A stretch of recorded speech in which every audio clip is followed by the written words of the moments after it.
6 June 1944, dawn breaks over Normandy, and 225 American Rangers move toward a wall of stone rising 100 feet above the sea. Their orders are absolute. Scale the cliffs, eliminate 6 German 155mm artillery guns, and prevent catastrophe for the invasion fleet gathering offshore. Those guns, if operational, could tear through both Utah and Omaha, shattering the landings before they truly begin. Before a single boot secures the sand, thousands of lives hang in the balance. This is the story of Pointe du Hoc, and of how the most carefully drafted plans unraveled within minutes. Pointe du Hoc rises like a blade between Utah and Omaha beaches, a massive promontory thrusting into the English Channel, perfectly positioned to dominate the coastline. Allied intelligence reports that 6 heavy artillery pieces sit inside reinforced concrete casemates, each gun capable of firing roughly 15 miles, each shell powerful enough to smash ships and men alike. From that height, German gunners could rake both landing zones, turning the invasion fleet into burning wreckage before troops ever reached shore. The guns have to be destroyed, no matter the cost. But the position is nearly impregnable, with sheer cliffs dropping straight to the narrow strip of beach below. Machine gun nests command every approach, minefields wait at the summit, and coils of barbed wire wrap around hardened bunkers built to endure naval bombardment. An assault from inland is considered impossible, the defenses too dense and too layered. An attack from the sea appears suicidal, which is precisely why it becomes the chosen plan. Lieutenant Colonel James Rudder receives the assignment: lead the 2nd Ranger Battalion, climb the cliffs, neutralize the guns, and hold the ground until relieved by forces pushing inland from Omaha. 225 men, months of preparation, and a mission planner's quietly estimate will cost half of them before they even reach the top. Rudder's response is calm, direct, and unwavering. The mission is necessary, and it will be done. In England, the Rangers rehearse relentlessly, practicing with grappling hooks, rope ladders, and even borrowed fire brigade ladders from London. They scale similar cliffs again and again, training for chaos, training for loss, training for the moment when everything goes wrong. Every man understands the odds, yet none step aside. On the morning of D-Day, naval guns thunder against Pointe du Hoc for hours, battleships and destroyers hurling thousands of shells into the cliff line. From the approaching landing craft, the Rangers see a landscape ripped open, cratered, and choked with smoke. It looks lifeless, pulverized, silent. It is not. As the boats grind into the shingle, German defenders appear along the rim of the cliff, hurling grenades down into the chaos. Machine gun fire slashes through the surf, mortar rounds burst in the water, and men fall before they clear the ramps. Still, the Rangers move forward, because that is what Rangers do. Rocket-fired grappling hooks arc upward toward the cliff edge, many falling short as seawater weighs down the ropes. Others catch briefly, only to be cut free by German soldiers or blasted loose by grenades. Again and again, the Rangers fire hooks, extend ladders, and press them against the stone. Then they begin to climb.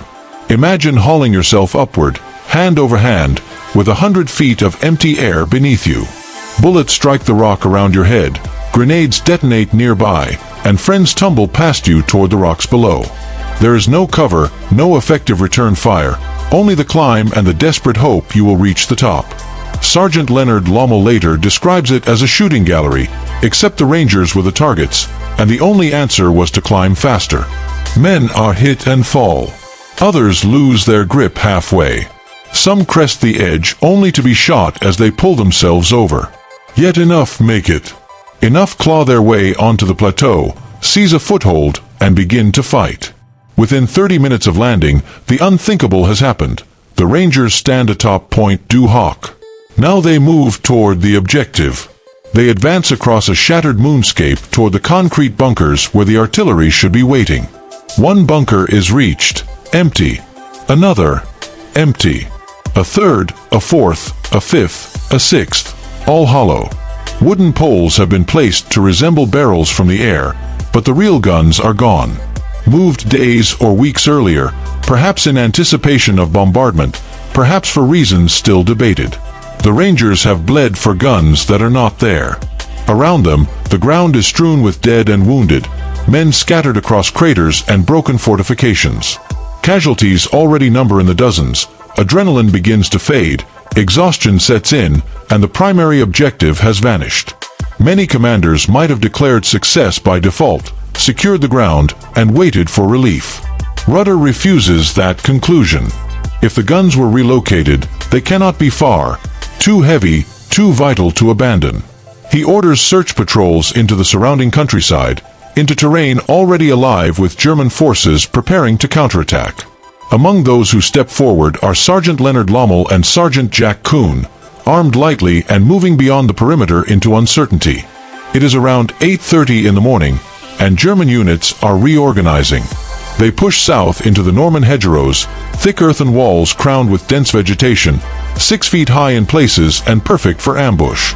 Every gap could conceal a rifle, every shadow a machine gun. Behind them, fighting continues along the cliff, but they press onward, moving cautiously and scanning for signs of heavy equipment. Roughly a mile inland, they discover a camouflaged road bearing fresh tracks, marks left by something substantial and recently moved. Following the trail, they reach an apple orchard. There, hidden among the trees beneath camouflage netting, stand all 6 155mm guns. The artillery pieces are dispersed carefully, positioned to fire, yet astonishingly unattended. The crews are absent, possibly redirected to confront airborne landings, possibly repositioned amid the unfolding invasion. Whatever the reason, the guns sit exposed. The objective has been found. There is one problem. The demolition charges were expended during the assault on the clifftop positions. Lommel and Kuhn possess rifles, grenades, and limited options. Lommel decides on thermite grenades, designed to burn hot enough to melt metal, perhaps hot enough to cripple the gun's vital mechanisms. They move methodically from piece to piece, smashing sights with rifle butts and forcing thermite grenades into the traversing gears that allow the guns to pivot and aim. Pins are pulled, flames ignite, and molten metal consumes the mechanisms. One gun, then another, until all 6 are rendered useless. 10 minutes. 2 men. The threat to the beaches is extinguished. They slip back through the hedgerows toward Pointe du Hoc, leaving behind artillery that will never fire on Utah or Omaha. The mission assigned to an entire battalion has been completed by 2 sergeants acting on initiative, adapting when intelligence failed. But their ordeal is far from over. Relief from Omaha does not arrive as scheduled, because Omaha Beach descends into chaos, units pinned to the sand and casualties mounting.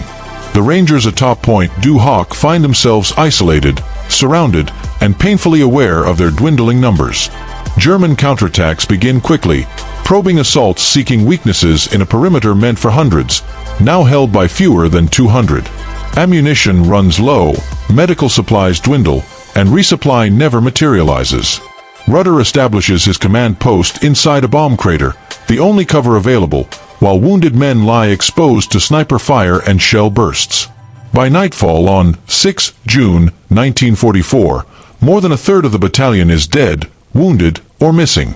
When dawn breaks on 7 June 1944, the Rangers have held for over 24 hours. Some men are down to their last magazine, scavenging German weapons and ammunition from fallen enemies. Snipers pick off any movement, artillery shells fall without warning, and captured rations become their only sustenance. Messengers attempt to reach Omaha. Some never return. Others bring the same promise. Hold on, relief is coming. Still, it does not come. The Rangers launch small raids, not for territory but for ammunition. They slip into German positions under cover of darkness, eliminate defenders quietly, seize weapons, and withdraw. Survival becomes the objective, not expansion.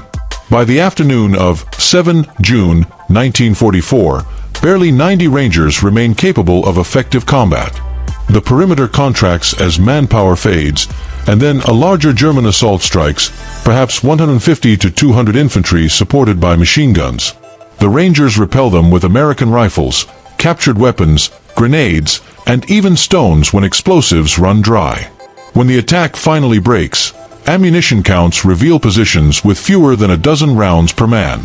Yet the Germans do not press again. Late on 7 June 1944, more than 36 hours after the initial landing, American forces pushing inland from Omaha finally link up with the Rangers at Pointe du Hoc.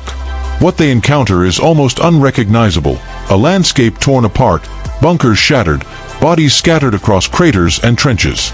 Of the 225 Rangers who climbed those cliffs, only about 90 remain able to fight. 60% casualties in 2 days, a rate that would cripple most units beyond recovery. Some Rangers wear captured German gear, carry German weapons, and eat German rations, nearly mistaken at first glance for the enemy.